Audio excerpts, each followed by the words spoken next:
और यहाँ गांव के अंदर वो कह के गए थे कि सांसद महोदय ने जितने पैसे गांव में दिए हों उससे 3 गुना मैं पैसे दूंगा। बोलो भाई कह के नहीं दे, कह के गए थे कि नहीं कह के गए थे? सारे हाथ ऊपर उठा के बोलो कह के गए थे कि नहीं कह के गए थे? मतलब मेरी ओर तो करे मत ना भाई, मैं तो 100 करोड़ रुपया में दे दूंगा तो कट्ठा दिलाऊंगा नहीं बता दूंगा। यह तो पहली बात उन्हें समझा दी। दूसरी बात कि आपने जो मुझे जिम्मेदारी दी थी, क्योंकि मुझे पूरा जिला देखना है, आपने मुझे केवल अपने गांव की नहीं पूरे जिले की जिम्मेदारी दी है। और मैंने बार बार कहा कि ये जिला सवाल आपसे पूछेगा, मुझसे पूछेगा। इसलिए हमारा दायित्व कि एक संत होने के नाते भी हम सबका समान रूप से विकास आगे बढ़ाएं। लेकिन फिर भी हमने गांव में अब तक सांसद निधि से 20.5 लाख रुपए दिए हैं। कितने रुपए दिए हैं? 20.5 लाख रुपए दे कितने दिए हैं?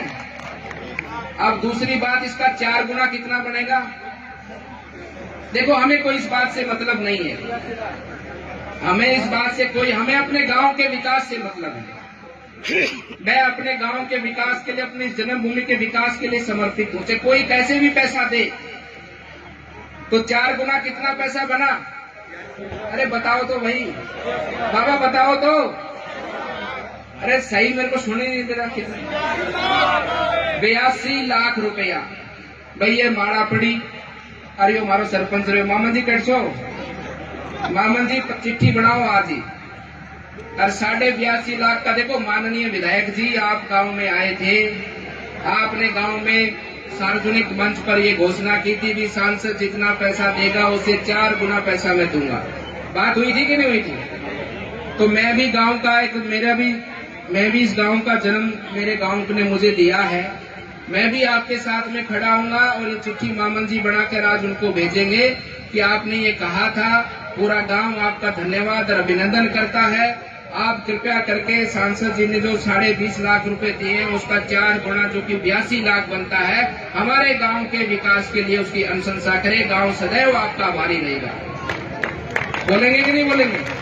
और मैं आपके साथ खुद इस माला को उनके गले में डालूंगा। 82.5 लाख रुपए हमारे गांव के विकास के लिए वो बंधु दे के जाए।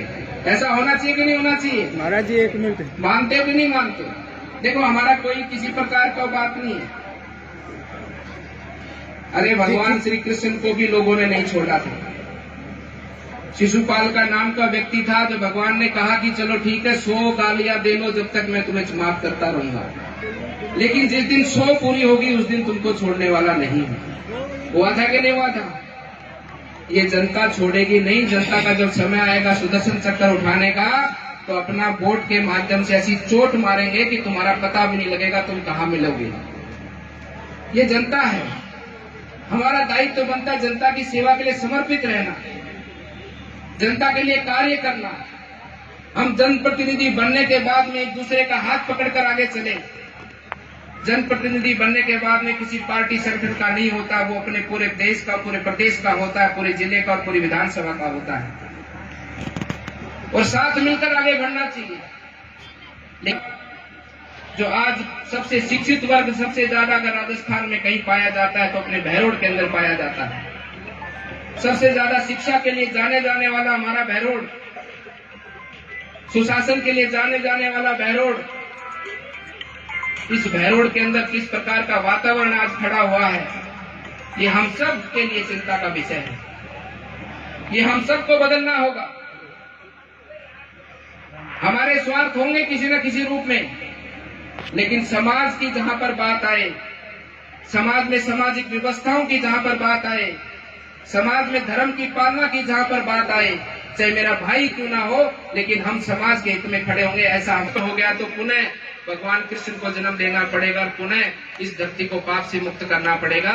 इसलिए भगवान के आशीर्वाद से आप तो यदुवंशी हो, पूर्ण रूप से उसी रूप से चलते हुए, उसी भाव से देखते हुए हम उनको मनन करते हुए, नमन करते हुए इस प्रकार से हमारा निर्णय ले कि जो उनका ज्ञान था, जो उनका आशीर्वाद था, वो यथावत इस धरा पर बनता रहे। यथावत खोलना था जो केंद्रीय विद्यालय जो खोलना था, वही अब तक ये लोग उसका कागज ही भी नहीं दे पाए हैं। कि परमिट होता वो कैसे दे देंगे। लेकिन थोड़ा समय रहा है, राजस्थान में परिवर्तन होगा। इन तक की 11,000